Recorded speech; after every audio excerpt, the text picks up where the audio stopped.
kabar? Saatnya Anda menyimak berita Sumatera Utara bersama saya, Auriga Agustina. Sejumlah berita menarik akan kami sajikan untuk Anda. Berikut 3 berita utama hari ini.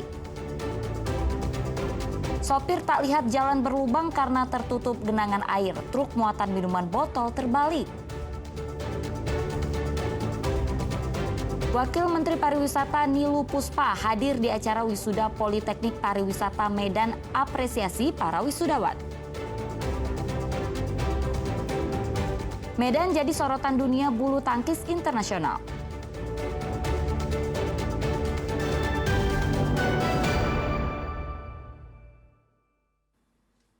Kita ke informasi pertama, truk yang mengangkut minuman botol terbalik saat melintas di Jalan Ismail Harun, Percut Seituan, Deli Serdang. Diduga sopir truk tidak melihat lubang besar karena jalan tertutup genangan air.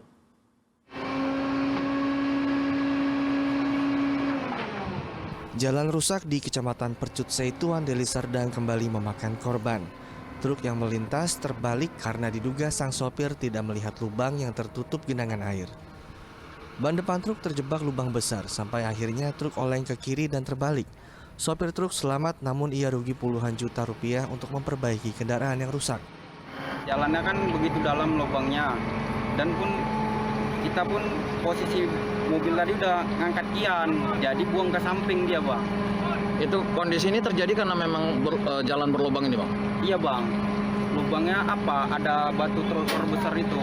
Jadi kena bannya samping itu jadi nggak seimbang dia, Bang. Makanya buang kiri.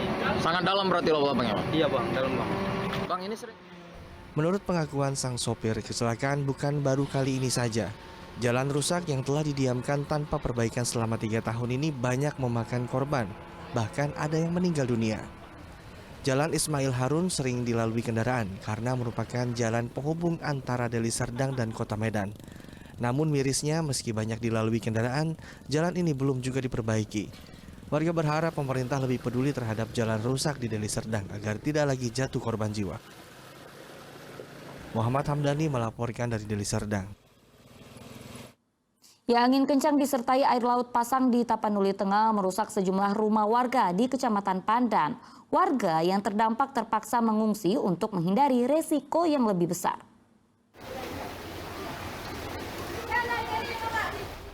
Sejumlah rumah yang berdiri di atas laut diterjang angin kencang dan gelombang air laut pasang mulai Senin dini hari.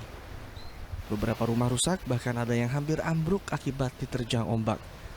Peristiwa yang terjadi di Kelurahan Hajoran, Kecamatan Pandan, Tapanuli Tengah, membuat warga terpaksa mengungsi ke Balai Rong dan rumah kerabat. Warga yang terdampak juga mengevakuasi perabot rumah tangga mereka ke tempat yang aman. Menurut salah satu korban, Numasari Pasaribu, kerusakan terjadi pada bagian lantai rumah yang terbuat dari kayu. Ia pun berharap pemerintah bisa membantu memperbaiki rumahnya yang rusak. Ya, Bu. Hancur setengah rumah, lantai tercabut, lantai kamar, ke dapur. Jadi saat ini tinggalnya di mana ini? Ya ini di Balai Rong. Kejadiannya kapan ini? Sekitar dari jam 2 sampai jam 6 pagi. Harapan Ibu kepada pemerintah supaya rumah ibu diperbaiki kembali, minta bantuan lah Ibu kepada pemerintah. Ini kira-kira ada berapa rumah yang kena selain Ibu? Ada 7 rumah. 7 rumah? Iya, 7. Selain merusak rumah, 20 unit peralatan tangkap ikan milik nelayan juga rusak akibat air laut pasang. Tidak ada korban jiwa dalam peristiwa ini.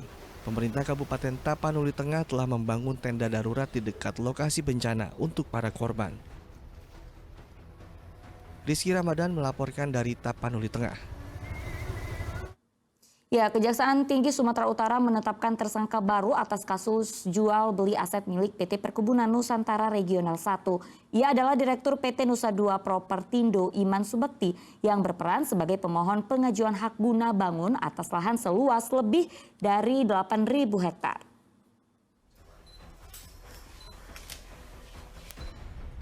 Iman Subekti, mantan Direktur PT Nusa 2 Propertindo, ditetapkan sebagai tersangka setelah diperiksa oleh asisten pidana khusus Kejati Sumut selama berjam-jam. Ia jadi tersangka kasus jual beli lahan milik PTPN Regional 1.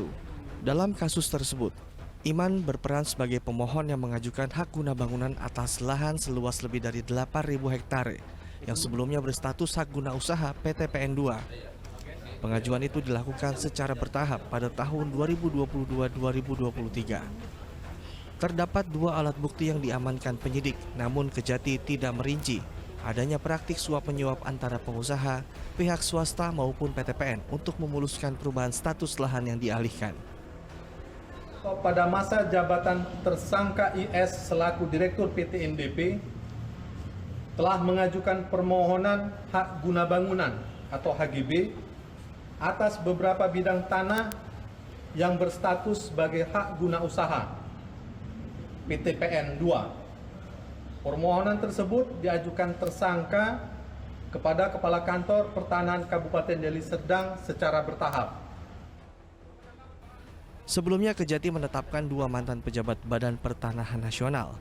Dengan ditetapkannya tersangka baru, terdapat 3 tersangka korupsi dalam kasus jual beli dan peralihan lahan milik PT PN2 melalui PT NDP dengan Ciputra Group.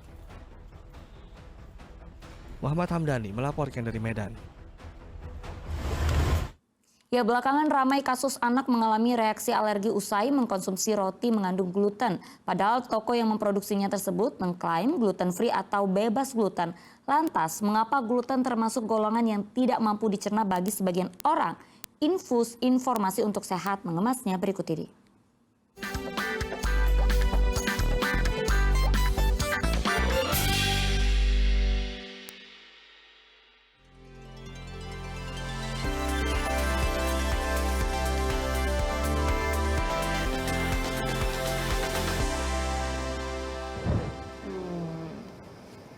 Lihat ya, kue-kue di sini kalau dilihat dari penampakannya seperti kue pada umumnya. Tapi tahu nggak, ternyata semua kue ini adalah kue yang bebas gluten.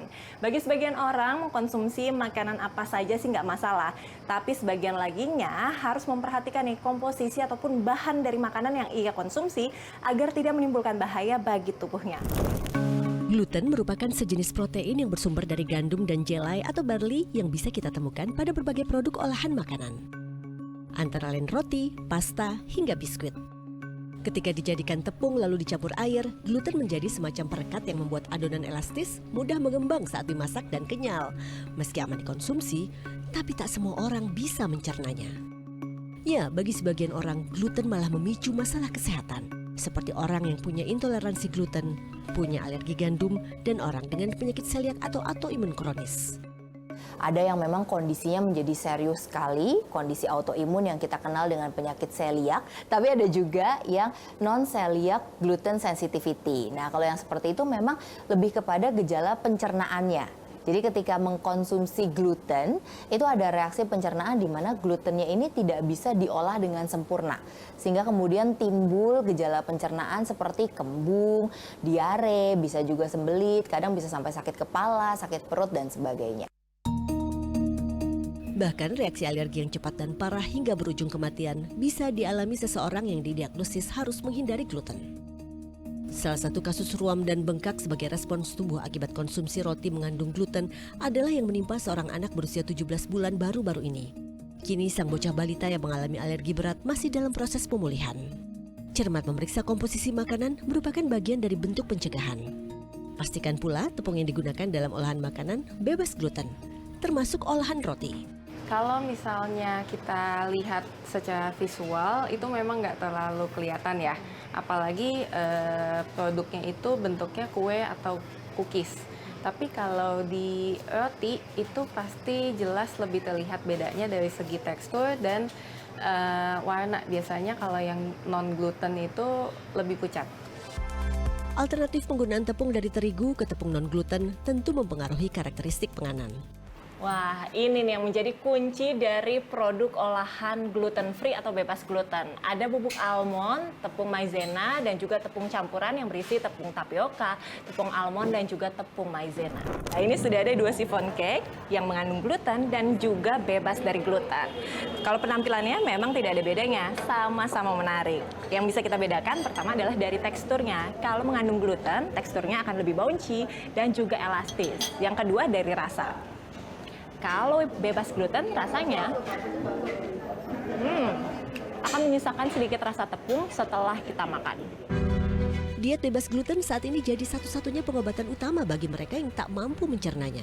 Satu hal lagi nih, sebaiknya tidak menjadikan penganan bebas gluten untuk program penurunan berat badan ya.